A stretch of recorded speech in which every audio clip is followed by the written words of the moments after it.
ማለዳ የመጣ ስታነቃኝ። እንደምን አደራችሁ ክቡራትና ክቡራን የምፅዓቱ አዋጅ ነጋሪ አገልግሎት አድማጮቻችን፣ ሰላም ለእናንተ ይሁን። የማለዳ ቁርሳችንን አሁን ጀምረናል። አዘጋጅ እና አቅራቢ ፓስተር አለማየሁ ነሞ። መልካም ጊዜ ሆነላችሁ። ከሕይወት ምንጭ ውሃ ስታረካኝ። ሰላም ጤና ይስጥልን። እንደምን አደራችሁ። ይህ ዘወትር ማለዳ በምፅዓቱ አዋጅ ነጋሪ አገልግሎት እየተዘጋጀ የሚቀርብ የማለዳ ቁርስ ፕሮግራማችን ነው። ወደ ዛሬው የማለዳ ቁርስ ፕሮግራም ከማለፋችን በፊት ይህንን ማለዳ የሰጠንን እግዚአብሔር አምላካችንና አባታችንን አብረን አመስግነን ወደ ዛሬው የማለዳ ቁርስ እናልፋለን። የዘላለም አምላክ እግዚአብሔር ሆይ ስለ ምሕረትህና ስለ ቸርነትህ ስለተደረገልን በጎነት መልካምነት ሁሉ ክብር ምስጋና ከዘላለም እስከ ዘላለም ለታላቁ ስም ይሁን። ስለ ሁሉ ነገር ተባረክ፣ ስለ ሁሉ ነገር ከፍ በል። አንተ ታላቅ ኃያል ብርቱ አምላክ ነህና እናመሰግንሃለን። እነሆ በምሕረትህና በቸርነት ከልለ ደግሞ ይህችን ቀን በዕድሜያችን ላይ ስለጨመርክ ስላደረክልን ጥበቃ፣ ርኅራኄና ምሕረት ሁሉ በክርስቶስ ኢየሱስ ስም እናመሰግንሃለን። እግዚአብሔር ሆይ ከምንም ነገር በላይ ከፍ በል። ክብር፣ ምስጋና፣ አምልኮና ስግደት ላንተ ይሁን።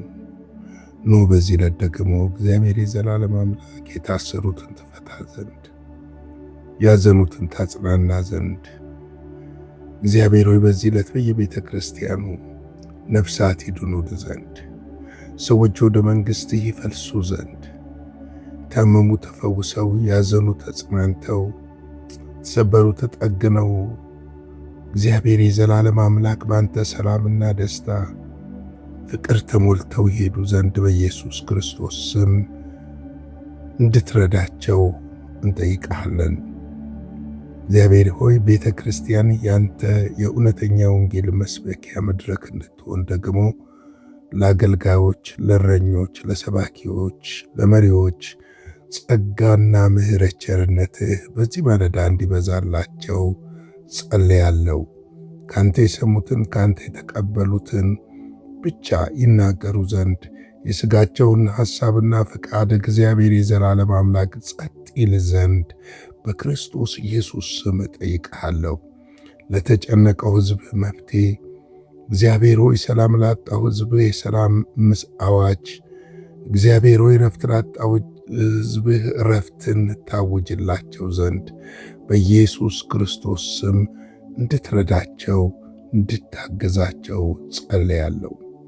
እግዚአብሔር ሆይ እነሆ ደግሞ በዚህ ማለዳ ያንተ ምሕረትና ቸርነት በሕዝቤ ላይ እነሆ ይህንን ደግሞ እግዚአብሔር የዘላለም አምላክ ፕሮግራም በሚከታተሉት ወንድሞቼና እህቶቼ ላይ እንዲሆን በኢየሱስ ክርስቶስ ስም እጠይቃለሁ። በነገር ሁሉ ደግሞ እንድትባርከን ቸርነትህና ምሕረትህ እንዲበዛልን በኢየሱስ ስም እንጠይቃለን። እነሆ ደግሞ በዚህ ማለዳ ሕያውና ቅዱስ የሆነውን ይህንን ቃልህን አስተምረን። እግዚአብሔር ሆይ ቃልህ ፍቺ ያብራልን። ሁሉ ለስምህ ክብር ይሁን። ስለ ሁሉ ነገር ተመስገን። በኢየሱስ ክርስቶስ ጌታና ጻድቅ ስም አሜን። እንግዲህ እየተመለከትን ያለነው የኤፌሶን መጽሐፍ ምዕራፍ 6 ነው። በትናንትና 2 ቁጥር 17ን የመዳን ራስ ቁር የመንፈስ ሰይፍ ያዙ እርሱም የእግዚአብሔር ቃል ነው የሚለውን ነገር በጣም ተመልክተን ነበር። እንግዲህ የእግዚአብሔር ቃል ላይ ጠንከራ አድርገን ሄደን ነበረ። ዛሬ ቁጥር 18 ነው የምንመለከተው። በጸሎትና በልመናም ሁሉ ዘወትር በመንፈስ ጸልዩ፣ በዚህም ሐሳብ ስለ ቅዱሳን ሁሉ እየለመናችሁ በመጽናት ሁሉ ትጉ ይላል። እንግዲህ በጸሎት እንድንተጋ ነው የሚነግረን። እንግሊዘኛው በጸሎት እየጠየቃችሁ ነው የሚለው። ይህ ልመና የሚለውን ነገር በአማርኛው ሐሳብ ውስጥ ብቻ ነው የምታገኙት እንጂ በእንግሊዝኛ መጽሐፍ ቅዱሶች ውስጥ በፍጹም ይህንን ሐሳብ አታገኙ። በጸሎት እየጠየቅን ጊዜ ዘወትር በመንፈስ እንድንጸልይ እግዚአብሔር ይፈልጋል። ጸሎት የልመና መሳሪያ አይደለም። ጸሎት እኛና እግዚአብሔር ኅብረት የምናደርግበት፣ እግዚአብሔርና እኛ የምንነጋገርበት፣ ሐሳባችንን ለእግዚአብሔር የምንገልጽበት፣ እግዚአብሔር አምላካችንን የምናመሰግንበት፣ ከእግዚአብሔር ደግሞ የምንቀበልበትና የምንሰማበት መሳሪያ ነው። ኢየሱስ በምድር በነበረ ጊዜ ይጸልይ እንደነበረ መጽሐፍ ቅዱስ ያስተምረናል። ጸሎት ትልቅ ጉልበት አለው። ጸሎት ቋጠሮን የመፍታት፣ ጸሎት ጨለማን የመግፈፍ፣ ደዌና ቀንበርን የማንሳት፣ የአጋንንትን ምሽግ የማፍረስ፣ የታሰረውን የማስለቀቅ ኃይል አለው። ጸሎት ሲባል ልማዳዊ ሳይሆን እንደው የሆነ ነገር ሲቸግረን ወደ እግዚአብሔር እየሮጥን የምንቀርብበት ሳይሆን ከእግዚአብሔር ጋር ዞትር በመንፈሳችን ኅብረት የምናደርግበት ነው። እንግዲህ እንዴት ጸልዩ ነው የሚለን? በመንፈስ። ሰው በሥጋም ይጸልያል፣ ደግሞ በመንፈስ ይጸልያል። የመንፈስ ጸሎት በእግዚአብሔር መንፈስ ስለሆነ ከእግዚአብሔር ቀጥታ ኅብረት የምናደርግበትና የእግዚአብሔርን ሐሳብና ፈቃድ እንድናውቅ የምንረዳበት መንገድ ነው። ጸሎት ዘልማዳዊ አይደለም። ጸሎት በሰው ልጅና በእግዚአብሔር መካከል የሚደረጉ ውይይቶች ናቸው። ስንጸልይ ግን እንዴት ጸልዩ ነው የሚለን? አንደኛው የሚለን በመንፈስ ጸልዩ ነው የሚለን። በመንፈስ ማለት ምን ማለት ነው? በመንፈስ ማለት እግዚአብሔር በሚሰጠን ምሪት፣ መንፈስ ቅዱስ በሚሰጠን ምሪት እንደ እግዚአብሔር ቃል የሆነ ጸሎት፣ በእግዚአብሔር ቃል የሆነ ጸሎት፣ ያን ጸሎት በመንፈስ ይላል። ከሥጋ ሐሳብ ወጥተን ከሥጋ ምኞት ወጥተን ነገር ግን በእግዚአብሔር ቃል የተመራን የእግዚአብሔር ሐሳብንና ፈቃድ ውስጥ ሆነን ራሳችንን ለእግዚአብሔር ፈቃድና ሐሳብ ሰጥተን የምንጸልያቸው ጸሎቶች በመንፈስ የሆኑ ጸሎቶች ናቸው። በመንፈስ መጸለይ ውጤታማ ያደርጋል። በመንፈስ ስንጸልይ የራሳችንን ሐሳብና ፈቃድ ሳይሆን መጽሐፍ ቅዱሳችን እንደሚናገረው መንፈስ በማይናገር መቃተት በእናንተ ውስጥ ይማልዳል ስለሚል በእኛ ውስጥ እንዲማልድ ስለኛ ሊሆን ይችላል፣ ስለ ሀገር ሊሆን ይችላል፣ ስለተለያዩ ነገር ሊሆን ይችላል። እንዲማልድ መፍቀድ ማለት ነው። እስቲ የሮሜ መጽሐፍን አንድ ሄደን ምዕራፍ 1 ላይ አንድ ሄደን እንመልከት። ሮሜ ምዕራፍ 1 ላይ ቁጥር 26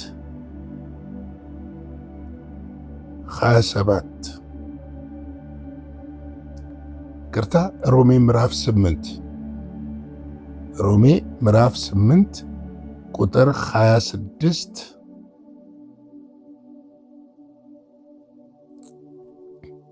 ቁጥር 26 እና እስከ 25 እንጀምረው። እንደዚህ ይላል፣ የምናየውን ግን ተስፋ ብናደርግ በትዕግስት እንጠብቃለን። እንዲሁም ደግሞ መንፈስ ድካማችንን ያግዛል። እንዴት እንድንጸልይ እንደሚገባን አናውቅምና፣ ነገር ግን መንፈስ ራሱ በማይናገር መቃተት ይማልድልናል።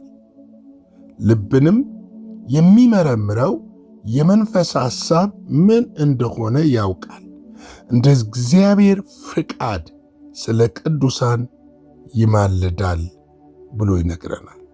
እንግዲህ መንፈስ ምንድን ነው የሚያደርገው? ድካማችንን ያግዛል።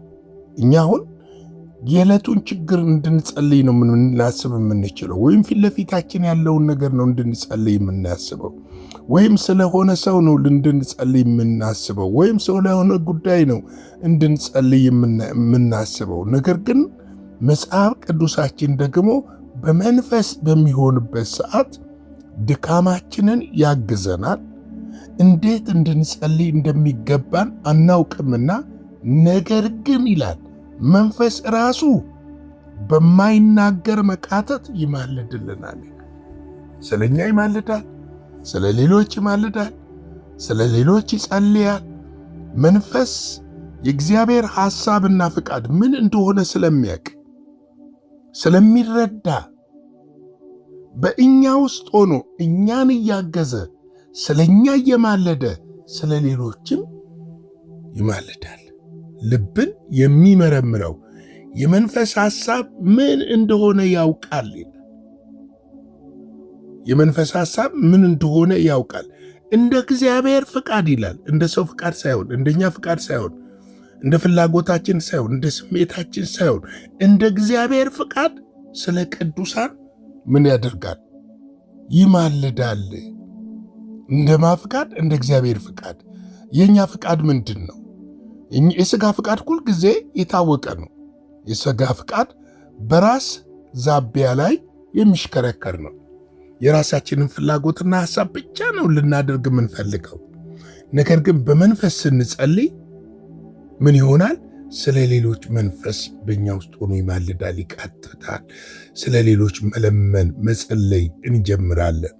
በዚህም ሐሳብ ላይ ለዚህ ነው ጸልዩ ይልና፣ በዚህም ሐሳብ ስለ ቅዱሳን ሁሉ እየለመናችሁ ይላል። በማጽናናት ሁሉ ትጉ ይላል። ያችሁ የሚጸልይ ሰው ሌሎችን ማጽናናት ይችላል። የሚጸልይ ሰው ሌሎችን ማበርታት ይችላል። የሚጸልይ ሰው መንፈስ የእግዚአብሔር መንፈስ አቅጣጫን ስለሚሰጠው ነገሮችን እንዴት ማከናወን እንዳለበት ያውቃል። የሚጸልይ ሰው ለሌሎች ብርታትና ጉልበት፣ ጥንካሬ ይሆናል። ስንጸልይ በመንፈስ ሐሳብ በምንጸልይበት ሰዓት መንፈስ በእኛ ውስጥ በሚማልድበት ሰዓት የእግዚአብሔርን ፍቃድ ስለሆነ የምንጸልየው የእግዚአብሔር ፍቃድ እንዲሆን ስለሆነ የምንጠይቀው ያ የእግዚአብሔር ፍቃድ በእኛ በምድር በቤተ ክርስቲያን በአገልግሎታችን ሁሉ ምን ይሆናል? ይከናወናል። ስለዚህ ነው መጽሐፍ ቅዱስ ሲናገር በጸሎት ትጉ ይለናል። ጸሎት ኮኔክሽን ነው፣ ግንኙነት ነው። ጸሎት የፕሮግራም መክፈቻና መዝጊያ ሳይሆን እግዚአብሔር አምላክና እኛ ፐርሰናል እንዲሁም ደግሞ በማስም ቢሆን የምንገናኝበት መስመር ነው። እኛና እግዚአብሔር የምናወራበት፣ እኛና እግዚአብሔር የምንገናኝበት፣ እኛና እግዚአብሔር የምንተሳሰርበት፣ የእግዚአብሔርን ሐሳብና ፍቃድ የምናውቅበት፣ እግዚአብሔር በእኛ ውስጥ ያለውን ነገር ደግሞ ምላሽ የሚሰጥበትና የእኛን ድካም የሚያግዝበት መንገድ ነው። ስለዚህ ነው ስንጸልይ መትጋት ያለብን። ስለዚህ ነው ስንጸልይ የእግዚአብሔርን ሐሳብና ፍቃድ ማድረግ አለብን ብለን የምንለው። እንግዲህ ለዛሬ ያለኝ በዚህ ልክታና አጭር ጸሎት ጸልየን ማለዳን ቁርስ በዚህ እንቋጫለን። ላይክ፣ ሼር፣ ሰብስክራይብ በማድረግ አገልግሎታችንን ደግሞ በገንዘባችሁ እየደገፋችሁ አብራችሁን እንድትቆሙ በጌታ ፍቅር እንጠይቃችኋለን። የጌታ ጸጋ ከሁላችን ጋር ይሁን። እግዚአብሔር ሆይ ስለሰጠን ስለዚህ ድንቅ ማለዳ እናመሰግናለን። በዚህ ማለዳ ስለተገለጠው ምሕረት፣ ቸርነት በጎነትና መልካምነት ሁሉ ክብር ምስጋና ለአንተ ይሁን። ስለ ቃልህ፣ ስለ ምሕረትህ፣ ስለ ቸርነትህ፣ ስለ በጎነት ሁሉ እናመሰግንሃለን። ኖህ ደግሞ ይህንን ማለዳ ባርክልን፣ ከክፉ ሁሉ ጠብቀን፣ በደምህ ሸፍነን። ሁሉ ለስምህ ክብር ይሁን፣ በጌታ በኢየሱስ ክርስቶስ ስም አሜን።